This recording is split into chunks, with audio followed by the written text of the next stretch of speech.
Okay. Uh-oh. Don't ask me what happened there, guys. I have no idea. My webcam shut off for a second there.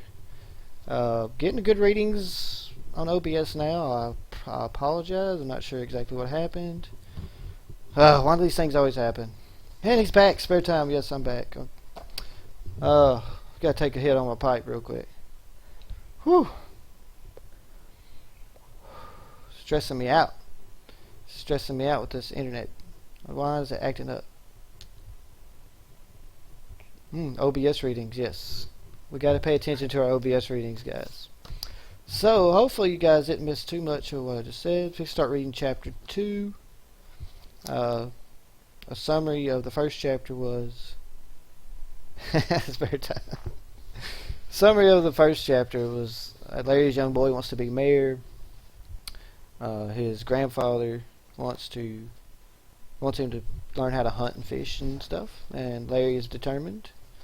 Larry's reading his favorite book in the woods, and zombies start attacking the town, so we're fixing to see what happens after the zombies attack and overtake the town is what happens. So hopefully everybody's okay. We'll see. More book. Alright, you're getting more book. Chapter 2 coming your way right now.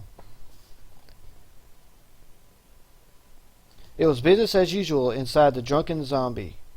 The lone barkeeper was slowly shining the same glass over and over again, trying to feel busier than he was.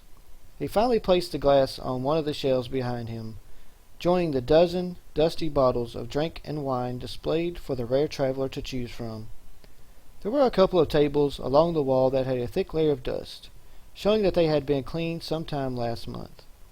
A warm, light breeze made the curtain in the doorway flutter as it passed by. A lone drinker sat at the bar, his head resting against the counter. There was a glass of liquor that had barely been touched, resting beside his right hand. Book chapter 2. Shook, don't feel weird, bro. This is good stuff, my friend. You should be very proud. This is awesome. The scene didn't change for the majority of the day. The drinker kept his head down, staring a hole into the floor while his mind worked tirelessly inside his head. The barkeep dozed off and on, occasionally rubbing his eyes to try to fight off sleep, but losing the fight several minutes later anyways. Occasionally he would glance over at his lone customer and check to make sure that he was still breathing, though he was used to the silence that always lurked between them. Eventually the drinker raised his head up and looked at his glass. His dark, gray eyes tried to focus on the surroundings inside the bar. He reached up and pushed his long, unkempt hair from his eyes. He took the glass and raised it to his mouth, drinking it in one gulp. Sighing, he wiped at some stray droplets that had been caught in his long whiskers. He pushed his tall, skinny frame up from the chair with a grunt. He reached into the pocket of a worn-out pair of pants and took out several coins. Silently counting through them, he laid a couple on the counter in front of the barkeep and started walking towards the door. "See you later, Larry," the barkeeper said. Larry lightly raised a couple fingers in acknowledgement. "Later, Braden," he said. Then he pushed his way through the curtain out into the evening air. A warm wind swept across his face as he took in his surroundings. The drunken zombie was located right in the middle of the desolate town of Varnit. Varnit was the current home of a total of 54 men, women, and children. Despite being far away from civilization, it was barely large enough to have a name attached to it. To the east stood the mayor's house, the doctor's house, and several makeshift barns and storage buildings. To the west was a pair of large wooden barracks where the majority of the people passed their everyday lives in. The majority of the buildings were in good shape, but a couple were showing signs of slight decay. A handful of hovels, which were little more than holes in the ground, were scattered alongside the barracks. Pieces of wood and scrap metal provided some form of protection from the elements, but not much. There was one that sat farther away from the others that looked especially familiar to Larry. Surrounding the small town was forest on all sides, where the forces of nature and the townspeople had a hesitant peace. In some places vines stretched out from the forest, slowly making their way towards the town. Yeah, it's Mo, man. It's Mo. Slowly, Larry meandered his way towards the pair of barracks and realized he was just in time for dinner. A pair of the local women had a pot hanging over a campfire. One was lovingly watching over the pot, stirring the ingredients every so often. The other was slicing off pieces of cooked meat into more servable sizes. The woman stirring the pot nodded at each other. The women stirring the pot nodded at each other. With a smile, the women called out, "All right, dears, it's supper time." Many of the townspeople had been waiting patiently for their last meal of the day. They lined up quickly, but calmly in front of the pot to receive the meal. Each grabbed a metal plate from the table. As their turn came, they would hold out the plate for a piece of the meat, then for several spoonfuls of the stew. Everyone thanked the women before walking off to enjoy their meal with their families or alone. Eventually Larry's turn arrived to get his meal. One of the women scowled as she saw him. "I see you have the nerve to show up for dinner. I bet you've wasted all your day sitting and drinking while the rest of us worked ourselves to the bone to try to make this place a decent place to live. Next time you decide to do something useful, perhaps you should pull your own weight around here." She's mean, dude. Wow. Larry kept his gaze firmly locked. "So, nothing then?" The woman began rustling through a sack beside the table and brought out a carrot. "I'm afraid the meat is a bit overdone for the likes of you. But this had best do for you. It's more than you deserve." Larry saw the other woman nodding approvingly. "Thank you. I appreciate all I'm given," he said. With that, he turned and began to walk towards the distant hovel. Out of the corner of his eyes, he could see some of the townspeople looking and pointing at him. He knew that they were talking about him. It had been something he had been forced to get used to. Everyone openly disliked him in the town. Ever since one of the hunters found him eating one of the fresh kills in the woods, nobody had wanted anything to do with him. He couldn't say he could blame them, seeing a man covered in blood, eating the raw meat from a freshly dead animal. Larry had enough similar sights in his short life to fully understand how terrifying a sight he had been. The hunter would likely have taken him for some monster if Larry hadn't yelled in fright when he approached him. The hunter's face was a mixture of awe and disgust as it saw Larry eating the deer raw that he had just shot and tracked. Not knowing what to do, the hunter and his companions that showed up moments later forced Larry to help carry the remains of the deer back to the small town of Varnit. With blood dripping down his face and shirt, everyone's faces jeered at Larry. Most openly wanted him thrown back out of town. But the mayor was a caring old man. He allowed Larry to stay. At first no one knew what to do with him. No one trusted him near themselves, let alone with any sort of weapon. They wouldn't let him hunt with them, and the cooking ladies had little need for someone who would likely get in the way. Soon the mayor decided that Larry should tend to the weeds and invasive vines that constantly encroached on the small town. Once he had that small purpose, he made sure to do the job well. His new position brought no love from the townspeople, though it didn't stop him from doing his task. The depression soon drove him into the Drunken Zombie, which had just recently been opened more as a trading post than a bar. Though he only drank 1 glass a day, soon he found himself loving the solitude of the bar than that of the outside. Braden had understood his feelings immediately and gave him the privacy he deserved. Nothing had changed in his life past couple years, and he didn't expect anything to ever change, unless it was for the worse. Larry made it to his lonely home, and laid down in his cramped little hovel. He looked up through one of the many holes in the scrap metal above him and watched as the stars slowly started appearing in the sky.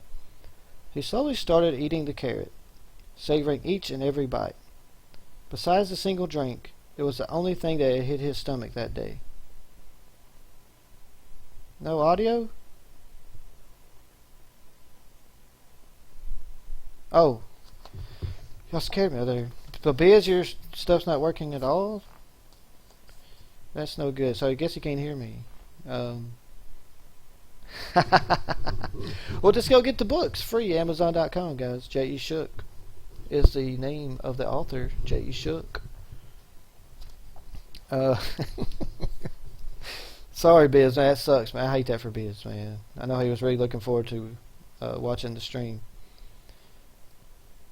I will continue on. Besides the single drink, it was the only thing that had hit his stomach that day. He hadn't felt like going out that morning and scrounging through the woods for something to eat. He always dreaded going back into the woods.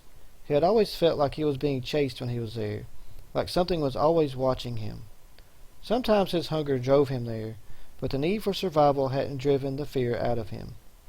He thought that perhaps fear was a part of survival, but the thought did nothing to comfort him. He lay there and continued to munch on his carrot. Hours after the carrot was gone, Larry was finally asleep. He expected to wake to the same day that he had lived for the last 3 years. He never thought about how one simple encounter could change his life forever. In chapter 2. That's chapter 2. Didn't realize that reading a lot of words, that's a lot of stuff. That's a lot of words. Shook? What did you do that for? It's too many words, man. No, I'm kidding. So Larry's kind of an outcast in his town. He likes to drink all day and go out in the woods and eat raw animals. He doesn't need to cook them. He's good. He's going to eat that thing. I killed a deer. I'm going to eat it. And it looks like he's also the what would you call him? The weed guy. He's the weed guy in town. Not the kind who sells good stuff. He's the one that takes care of the ones you don't want. Kills the vines and the grossy stuff that grows around your house nobody likes. So he kills weeds, and nobody likes him, as you saw that old lady. Yeah, survival would make you want to eat raw animals, I suppose. Good point there. The old ladies don't like him. They didn't want to feed him, so they just gave him a carrot. So Larry went back to his house and ate his carrot, and he was kind of sad. So now chapter 3's coming. Anybody, guys? First off, before I start chapter 3, am I reading it clear enough? Am I going at a good pace? I don't want to be reading it too fast. Like I said, I get excited when I read by myself. I'll read real fast. So hopefully I'm not reading too fast for you guys. So hopefully we're good there. I don't see any complaints just yet. We'll wait another second or two, see if anybody complains or says it's good. So yeah, Larry, you can tell Larry has been through some things. He's probably saw some things which turned him into who he is. He's a survivor. He devours raw deer. When he's hungry, he doesn't care. He's going to eat it. Alright. Well, Shook, we can't talk about that on this stream. Alright, so let's dig back into chapter 3. Alright, thank you, Shook. I appreciate that confirmation. Chapter 3, and the last chapter I'm going to read today on this stream, on Tonic's book experience. Reading J.E. Shook's, let's turn it right, Larry the Undertaker, Down and Out in Varnit. In case you missed a little bit of it, Down and Out in Varnit. Larry the Undertaker. Alright, chapter 3. The next day began just as Larry had expected it to. He woke up in his hovel feeling hot, sore, and barely rested. He brushed some ants off his arm before he crawled outside and struggled to his feet. Looking around, the scene had changed little from the night before. People were gathering around the barracks, waiting for the women to serve breakfast to the town. Larry had already decided against asking for anything for breakfast that morning, which can't blame him, right? He looked towards the forest to the west of Varnit. The trees looked especially menacing to Larry that morning. As he looked, he thought he saw a shadow dart behind one of the trees, but he decided it was likely his imagination. He decided that he wouldn't be heading into the woods to forage for food that day, however. He made his way over to the well that was in the center of the town. The once abandoned well had been the main reason the people of Varnit had settled here after the original town had burned some 30 years past. Though there were occasional shortages of other resources, water was always plentiful, so no one was bothered when Larry got his fill. After several deep gulps of water, Larry felt full enough to ignore the hunger pains. With a sigh, he began to walk from building to building, inspecting each one. He deftly pulled weeds, vines, or whatever plant life from each building as he discovered it. He didn't feel like doing his job that morning, but in his travels, he had seen how such things destroyed buildings when left out of check. It had been several days since his last inspection, so he had several to pull. Once he had finished to his liking, he looked at all the ground between the town and the woods. The vines had crept out several feet from the trees, and he could see the occasional weed growing here and there amongst the turnip and tomato fields. Feeling sweat trickling down his back, he decided against doing anything more that day. He would continue his job the next day, when it might hopefully be cooler. Po biz. I hate that for real biz. Dang, it sucks. Larry walked back to the well and drew some more water to help cool himself down with. Then he walked over to the drunken zombie and stepped inside. The warm air inside felt like a cool breeze compared to standing outside in the baking sun. As soon as Braden saw him step through the curtain, he smiled and nodded. Without any words being exchanged, he quickly filled a glass of Larry's normal drink.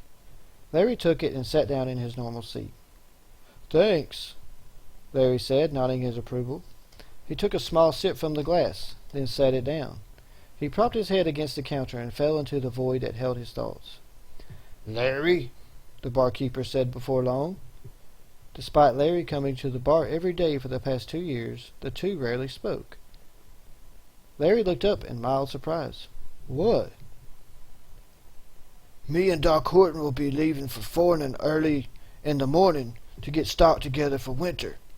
Would you keep an eye on the place for me while I'm gone?" Larry nodded. "All right. How long will you be gone?" "Maybe a week. We'll be likely to have rent out a couple of extra wagons." My voice sucked there, sorry. He said, maybe a week we'll likely have to rent out a couple of extra wagons. Larry reached into his pocket and felt several coins. "Do you need any extra?" Braden shook his head. "No, we've got enough to buy and trade. Keep your money." That was Arnold Schwarzenegger. You can tell I'm a master of voices. "All right," Larry said, turning and looking back towards the wall. Braden didn't let the silence last long, though. He brought out a handkerchief from under the counter and laid it in front of Larry. "Here, you need it more than I do." Larry opened the handkerchief and saw a couple pieces of bacon inside. "You don't have to give me anything."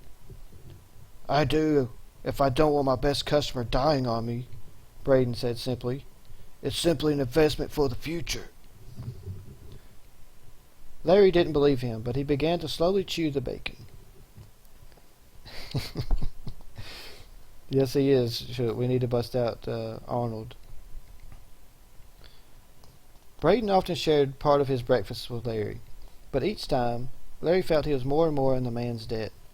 He hoped one day he could be of real use to him. After he had finished his short meal, the two of them fell back into their normal silence. Larry spent most of the time staring into the wall or at the floor with his head propped up on the counter.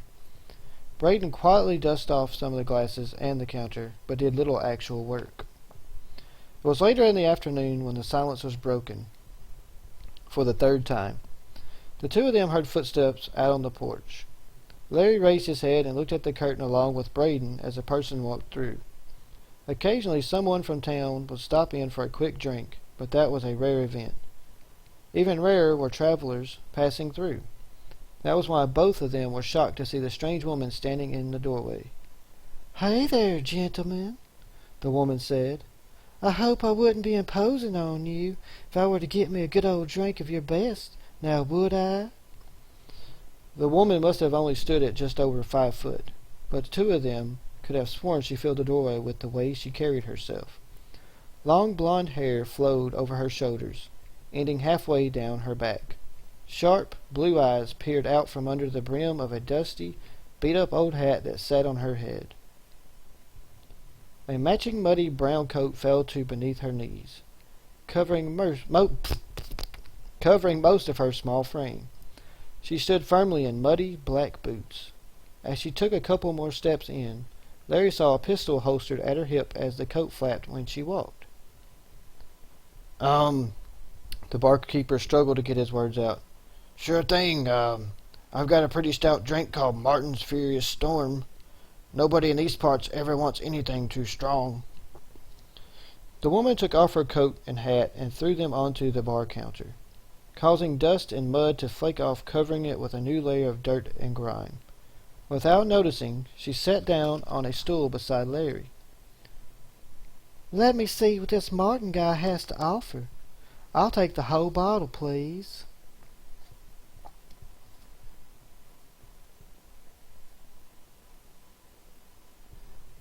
Sure. Excuse me. Sure, Braden said. He used a dull knife to pop the cap off the bottle and placed it in front of her along with a glass.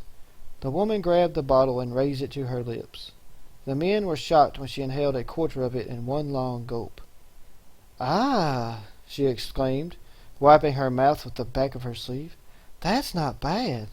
I've had better, but this works just fine. Thanks. The barkeeper nodded. It's no problem. They all sat for a couple minutes in silence. The woman continued to drink while studying the men and the surroundings. I hope you guys ain't the most exciting bunch around, she said to Larry. Larry began to shrug, but then shook his head. Good. I really hate to see the boring folks if that was the case, she said, laughing. Larry watched as she extended her hand out towards him. Hildegard Smith is my name, but my friends call me Hilda. Larry stared at the outstretched hand for several moments before he took it and started to give it a shake. Before he knew it, she had his hand in an iron grip and was vehemently shaking it up and down. Larry grimaced at them as the amount of pressure that was being exerted on his hand. Finally, she said, You know, when you shake hands, you're supposed to tell the other person your name. Larry, he struggled to get out. She finally let go of his hand, causing the majority of the pain to go away. Hey, Larry, just let you know. Normally men talk more to a pretty woman when she's sitting with them in a bar. I figured that still worked, even out here in the boonies. Larry nervously took a second look and realized that she was attractive despite the disheveled appearance. He turned his attention back to the floor. Any feelings he had like that wouldn't do anyone any good, especially her. Hilda exchanged glances with Braden. He's a chatty guy, right? The barkeeper shrugged. He's been through a lot, even more than most. He has the right to be himself. I guess so, she said, giving Larry a pitying look. Braden put out his hand. I'm Braden, by the way. Nice to meet you. Hilda gave the hand a strong shake. Nice to meet you, Braden. You plan on staying here or just passing through? Nah, just happened through by accident and saw the sign for the bar. Plan on being out by the morning, Hilda answered. She took in the dusty surroundings. Guessing you don't get many customers around in these parts. Braden shook his head. Nope, you're only the fifth stranger to come through all year.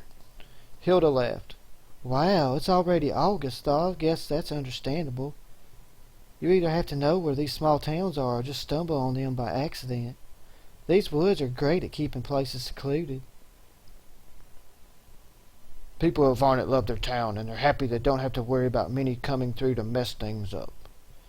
Hilda let out a laugh. Huh, I've been known to be a bit destructive in my time, but I should be out of here before I can cause any real damage. I've got an important place I've got to get back to soon.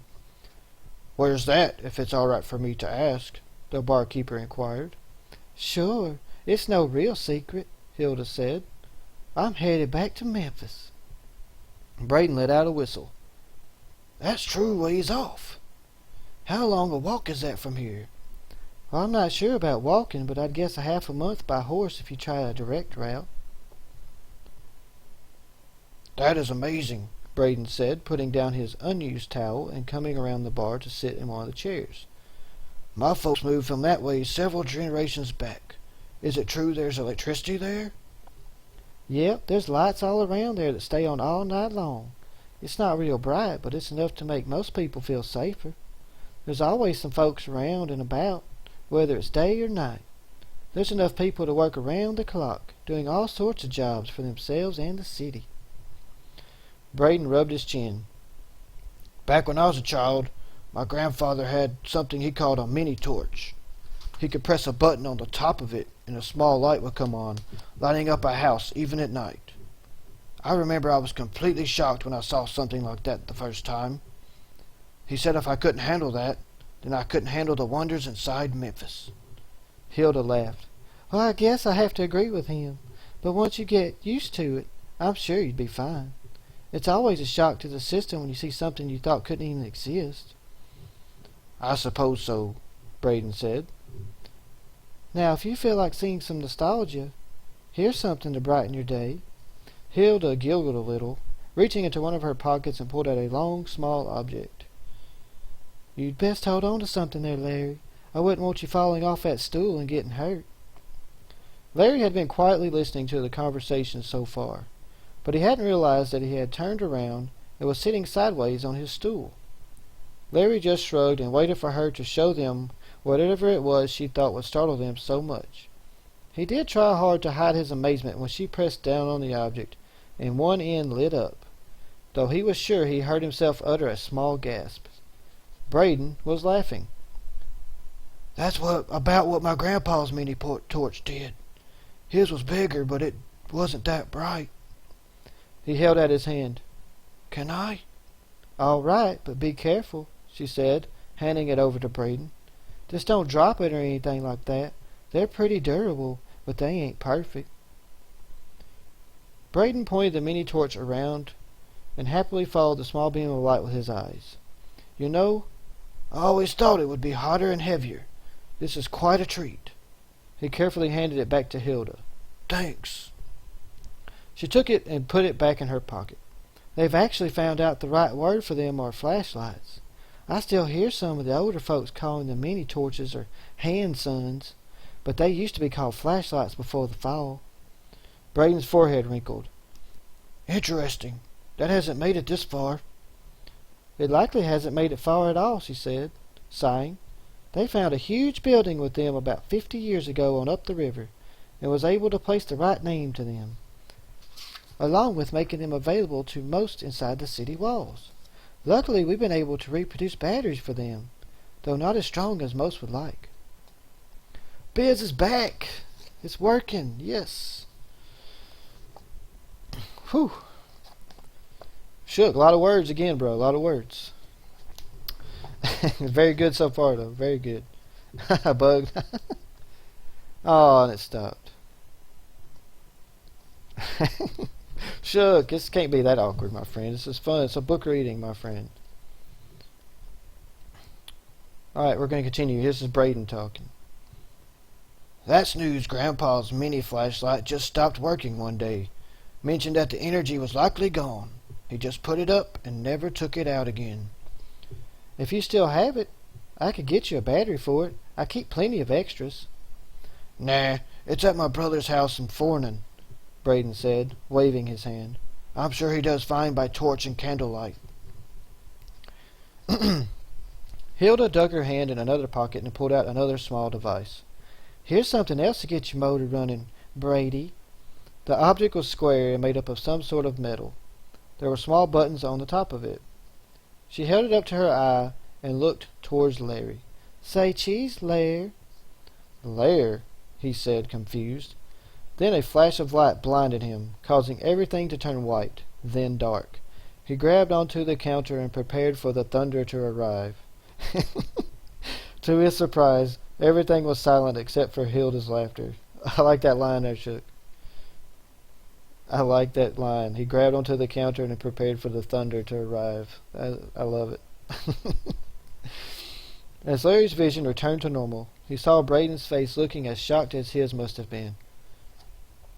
"What sort of tool is that?" Hilda held the device over towards Braden so he could look closer. Braden's jaw fell open at whatever he saw. "Just like the real deal, ain't it?" Hilda asked, never letting the smile leave. "This is called a camera. It can take pictures of real people, places, and things. It is important to those who study and travel." "Wow, I can't believe it shows every detail, every color, just like looking in a mirror, but not my own." Hilda held the camera out for Larry to look at. He casually looked down at it. It took him a couple of moments to recognize the face in the machine. Its eyes closed and looking shocked. His reflection wasn't something he saw very often. "It is me," he said, nodding. Hilda took it back and put it back in her pocket. Braden opened his mouth to begin a question when a scream came from outside the bar. Larry and Braden both sat in stunned silence, though Hilda sprang to her feet and was outside before they even knew she had moved. The two exchanged glances before unsteadily forcing themselves to their feet. Slowly, they made their way outside to see what was going on. They saw a crowd of 20 people forming in front of one of the barracks. They weren't able to see what all the commotion was about, so they slowly walked towards the crowd. As they stepped closer, Larry saw that one of the hunters from the town laying on the ground.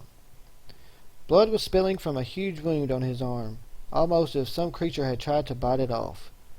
The blood was falling into the dirt beneath him, making a red mud. Larry somehow wasn't surprised to see Hilda kneeling beside him, checking on his condition. "What happened?" she demanded from one of the fellow hunters.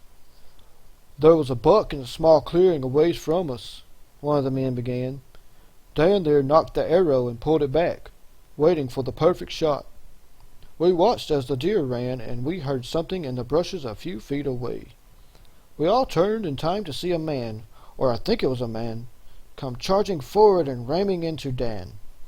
The arrow slipped and nicked the bastard in the shoulder, but it didn't seem to mind. As Dan held up his arms to defend himself, the thing bit into his arm, tearing out that huge chunk. We all ran forward and hacked the man to pieces." It was then that Larry noticed that 3 of the men had blood all over their clothes. "Wasn't that brutal, Aaron?" one of the older women asked. The man wiped sweat from his forehead. "We had to, Miss Janey. The thing wouldn't stay down. It was as if there was something keeping him going, when he should have done well been gone. He didn't stop till one of us shoved our knives clear through the chest. It is the strangest thing I've ever seen." "It's like the stories we heard," one of the children muttered that had come to observe. "The men who eat people." The boy's mother grabbed him and began dragging him off. "There's nothing to those stories you hear. This ain't nothing for children to be seeing." Several of the other children were ushered off. Thank you, Biz. I appreciate it, brother. Several of the other children were ushered off by their parents, thinning out the crowd considerably. Hilda looked around at the people still around. "Everyone not involved should get going," she said. Everyone else except Aaron and another sullen man walked off several feet. She turned back to Aaron. "What exactly did this man look like? I want as many details as you can recall." "What's up, Pink Skate?" "He was small," Aaron began. "Not quite short, but he looked as if he were made of bones. He had grayed skin that both sagged and clung to the bones underneath. For being so weak looking, he had immense strength. His face was nothing but rage, and what I would call hunger. I could see spittle coming from the corner of his mouth." Hilda looked down at the man. Hilda looked down at the man laying on the ground. His head was moving from side to side in fits of agony. His chest heaved up and down as he struggled to continue breathing. Sweat trickled from all over, wetting his face and his shirt. With a sigh, she tenderly patted his chest. "There's only one thing we can do for him now," she said. "What's that?" said the other man. "There's little hope for his survival," she said, meeting the man's gaze. "I'm certain that the man was more than just crazed that did this. This man has been infected, and we must put him out of his misery, and properly." The man turned and kicked at the dirt. Who are you to decide that, woman? Before now I've never seen you before. Why should we let you decide that? Our spare time. Thanks for dropping by, brother. Pixgate. I'm not sure if I'm a genius, but I appreciate the compliment, brother. Oh. Aaron was about to say something when another voice interrupted. David, you should trust her decision on this matter. Dan is still alive, and he can still hear his brother's words. You should be strong, so that he may leave this world strong.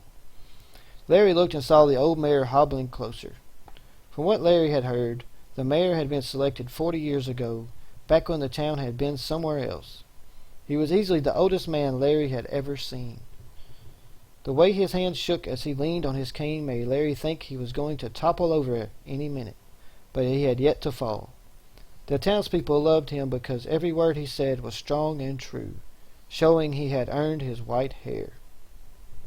David's face showed that he had little love for the new stranger, but he turned towards her again anyways.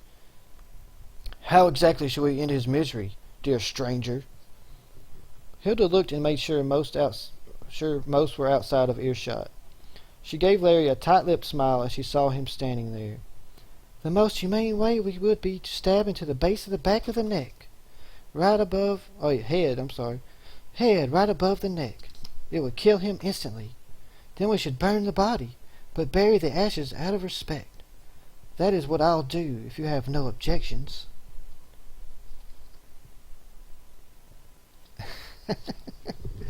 Yeah, it's much more detailed. Oh, the zombies are awesome. David's face had flushed in anger and began to say something when the mayor spoke first. I'm aware of both the legends and the facts, and know the difference between the two. No one will hinder you in your duty. Hilda leaned over Dan's face. Can you talk? Can you hear us? Sorry, that was supposed to be, can you talk? Can you hear us? Dan's mouth trembled, but no sound came out except his ragged breaths. His eyes closed as tears formed in the corners. It's all right, Dan, Hilda said soothingly. She reached into one of her pockets and pulled out a small vial. Listen to me. We're going to give you something to help you sleep. The pain will go away, and when you wake, you'll be feeling like a brand new person. Is that all right? Dan's head nodded up and down. He struggled to focus on the people around him. As his sights fell on David, he struggled to stretch out his uninjured arm out to his brother. Holding back his own tears, David took his brother's hand and knelt beside him. Hilda held the vial over Dan's mouth and let several drops of a yellow substance fall onto his tongue. With an encouraging smile, she said, You will see each other again. I have faith in that fact, and both of you should hold tight to that faith as well. Dan began to smile as the pain began to fade away. After a minute, his eyes closed and looked almost dead, except for his chest that continued to rise and fall. Hilda stood and whistled. Larry thought it a strange action to perform until he saw a horse begin to canter over to them. Good girl, Hilda told the horse, patting him lovingly on the nose. It's time for us to work. She bent over and grabbed Dan underneath the shoulders. David, help me get him onto the horse's back. David gently lifted his brother up onto the back of the horse. I wish for his ashes to be buried with the rest of us, David told Hilda. We bury our dead along the western edge of the woods. I was wishing for the same, Hilda said. I'm sure you have some shovels around, right? Larry? The mayor called. Startled to be acknowledged, Larry jumped. Make yourself useful and get some shovels from one of the storage sheds and help them. Yes, sir, Larry answered. While Hilda led the horse west, Larry jogged to the farming shed. He fumbled through the assortment of tools and equipment until he found a pair of rusty shovels in the back corner. Grabbing them, he propped them over his shoulder and quickly made his way to the western edge of town, where the small procession had stopped. Hilda, David, Aaron, and the mayor were standing around Dan, while he lay unconscious on the ground. Good, he's still breathing, Hilda was saying, with a pair of fingers on the man's throat. Seeing Larry arrive, she nodded to the tree that stood several feet outside the woods. "That's where you should start digging. We shouldn't waste much time." Aaron nodded and took one of the shovels from Larry. The two of them began digging the grave. After only a few minutes, Larry was already feeling the sweat dripping down his back. In the meantime, Hilda was examining Dan, removing all personal effects except for his clothes. Yeah, I don't think it's getting better, Bug, unfortunately. These are now yours, David. The dead already have all they need. Thank you, David said. These will be painful memories to keep. That's how you know they are precious memories. Keep them safe. Use them to remember his face so you can recognize him in the afterlife. She cut open the front of Dan's shirt so that his chest was exposed. She took out a bottle and a brush from one of her pockets. After dipping the brush inside the bottle, she painted a small black square on his chest. She sat back and closed her eyes while Larry and Aaron kept digging. After 10 minutes, Aaron stopped and asked, "Is this deep enough?" "What's up, bro? Genova's on here. Love it." And after 10 minutes, Aaron stopped and asked, "Is this deep enough?" She opened her eyes and looked at the hole. The two had managed to dig down almost 3 feet. "Yeah, that's deep enough. We just need it deep enough to bury his ashes proper." Shook. That's what she said, joke. That's what she said, joke right there. She said, "Yes, That's deep enough. We just need it deep enough to bury his ashes proper."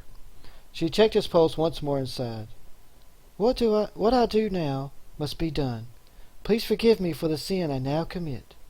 While they all looked on, Hilda drew out a dagger from her boot and placed the tip at the base of Dan's neck. With a quick thrust, she drove the dagger upwards into his brain. She quickly withdrew the dagger and wiped the blood from the blade onto the grass beside them. With a slight strain to her voice, she looked at Aaron. "Help me lower him in." Together, the two gently lowered Dan's body into the grave. Hilda put his hands on top of his chest, clasping them together just under the black square. Biz, we're on the same wavelength there, bro. Oh. Together, the two gently lowered Dan's body into the grave. Hilda put his hands on top of his chest, clasping them together just under the black square. Larry watched as the blood slowly flowed out, wetting the dirt beneath his head. Through it all, there was a small peaceful smile on the corpse's face. Hilda removed her hat and looked down at the man. "You are now walking with the ancestors, those who have come and left before, those who suffered, those who laughed, and the Father that saw us all. Be at eternal peace, and remember those who will follow. The world you have entered is a far better one than the one we still walk." Hilda took out a box of matches and lit one. She dropped the lit match on top of the square, causing it to immediately catch flame. The flame burned intensely as it burned through his chest and spreading out over his clothing. It didn't take long until the entire body was aflame. "Why must you burn him?" Aaron quietly asked Hilda, never taking his eyes off the flames. "I'm sure you know why," Hilda replied. "The man you saw was no ordinary man. He was a lost one, a zombie, a body with no soul." Aaron remained quiet for a moment before saying, "I thought of the stories my gran used to tell me when I saw that today, but I still thought they were part of stories or the past." "No, I unfortunately know they exist. You shouldn't over-worry, though. Just remain vigilant, and never go out alone." "I would be wise to listen to the wise words," Aaron said, nodding. "I would be wise to listen to wise words," Aaron said, nodding. There. That's a little more plain there. I think I said that one a little too quick. They all watched as the fire finally went out, leaving a small pile of ashes in the grave. Hilda took one of the shovels and covered the ashes with a mound of dirt. "With this, your body is sealed to the world, to return to the dust. May our souls reunite one day." She handed the shovel to Larry. "All right, finish filling in the grave, please." With a nod, Larry and Aaron began to cover the grave. Hilda walked over to David and put a hand on his shoulder. Your brother would think no different of you if you were to cry, David. David continued to stand in silence, watching the two fill the grave. His face was almost blank as he watched. The mayor stepped up beside them and said, "He is young still. He knows how to be angry, but he will need to learn how to grieve. Unfortunately, that is a lesson sorely taught." He placed a hand on David's back. "He will learn in his own time." Hilda nodded. Very true, sir. Soon the grave was properly filled. Larry leaned against the shovel, catching his breath. He jumped as Hilda took hold of his arm. We've done what must be done, Larry. Unless you want to stay, you should let them be alone at the grave, Hilda whispered. Larry looked back down at the small mound that protruded up. Dan had treated him the same as the whole town had. Though Larry felt no great love for the man, he didn't wish any sort of harm to come to anyone either. He let himself feel a small pang of grief for Dan before nodding to Hilda and started walking back towards the town. Uneasily he realized that Hilda was following him stride for stride. A silence hung between them for a moment before she asked, So, will your buddy still be open for a while? Larry looked up towards the sky. He felt as an entire day had passed while they had buried Dan, but the sun still had a couple hours left to hang in the sky. "He normally leaves around dark, but he'll stay until you're done." She smiled and threw an arm around his shoulder.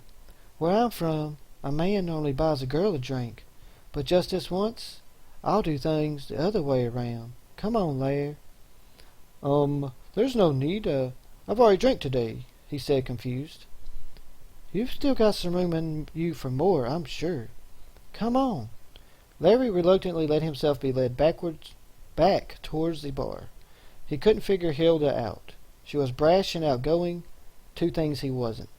The strangest thing about her, compared to others, was how she treated him. She acted as if he were an ordinary man and not one who was a deranged, useless burden to the rest of them. From his experience, he knew nothing ever lasted, but he decided for curiosity's sake to watch her a while longer.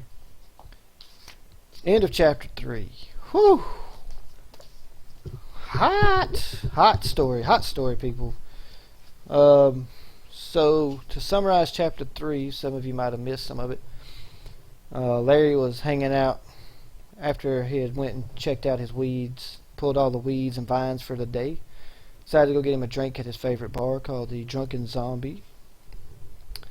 And a mysterious lady shows up with some gadgets, a camera and a flashlight, and amazes them. And then a loud scream happens outside.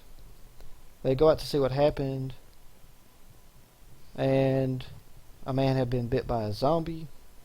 Hilda happens to be an expert on zombies, apparently. And they buried the man, and now Hilda's buying Larry a drink. Oh, thank you, Biz. Thank you. Dr. Von Nostrand. Yes. So, that's the first 3 chapters of the book, Larry the Undertaker. Down and Out in Varnit. That is the first book of another one. There's going to be sequels to this book. No pressure, Shook. There's going to be sequels from what I hear. So, go to Amazon.com, get it for free, digital download next 5 days. I think you all enjoy it. It's got zombies and it's got drinking and zombies and crazy old women who get mad and only give you a carrot for supper. So it's got everything you need in this story. So the last thing I want to do is, anybody got any questions for the author, J.E. Shook, before we close out the stream today? Feel free to type them up on the screen there. And I'll just continue to smoke my pipe and hang out in my library. The first question is from Genova to J.E. Shook. Do you need any graphic design for your covers?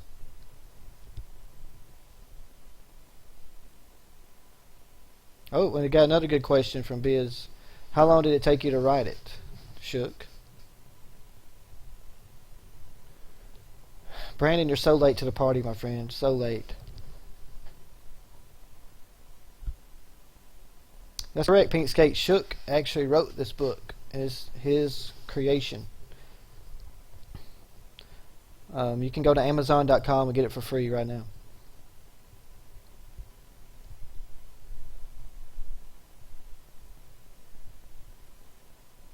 Man, Scott, what, Death Dealer, what up, dude? Why are you so late?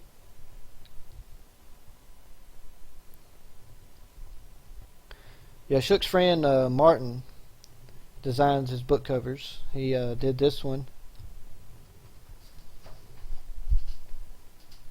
His friend Martin did this one. It says, protect the living and lay to rest those lost souls still wandering this forsaken world. Took a year to write? Wow, Shook. That's a long time, bro. Yeah, make sure y'all download it for free. It's for free. You might as well get it now. Shook's gonna take your money later. Oh, Corey, I'm sorry, bro. Not Martin, that's right.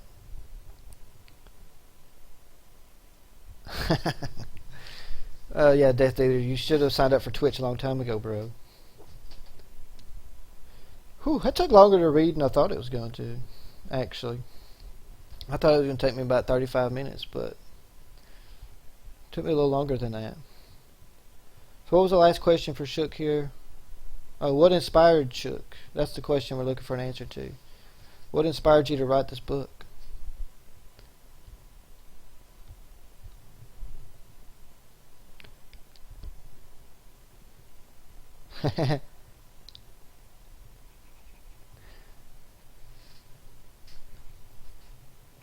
So Shook, you're saying that it was a video, you tried to make a video game and then about the zombies and stuff, and it turned out to be a book?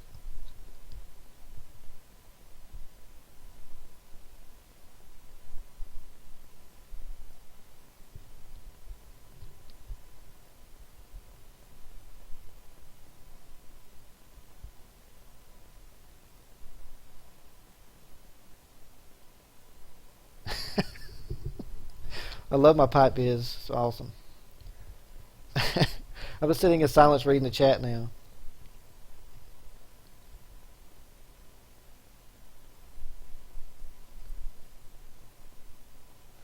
Bug, I can. Well, Shook, you can answer that, but I think I did mention when it was published. So I guess it's been about 2 years ago.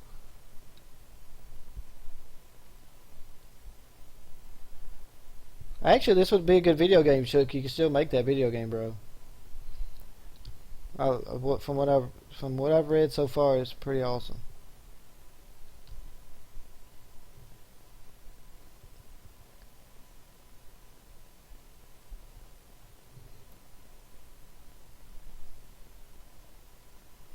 Who are you? You asking if Shook's from Texas?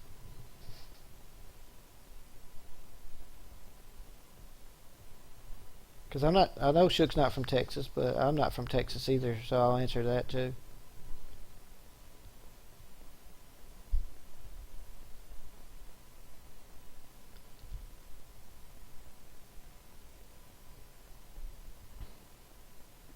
Yeah, Brandon's from Texas. I should have.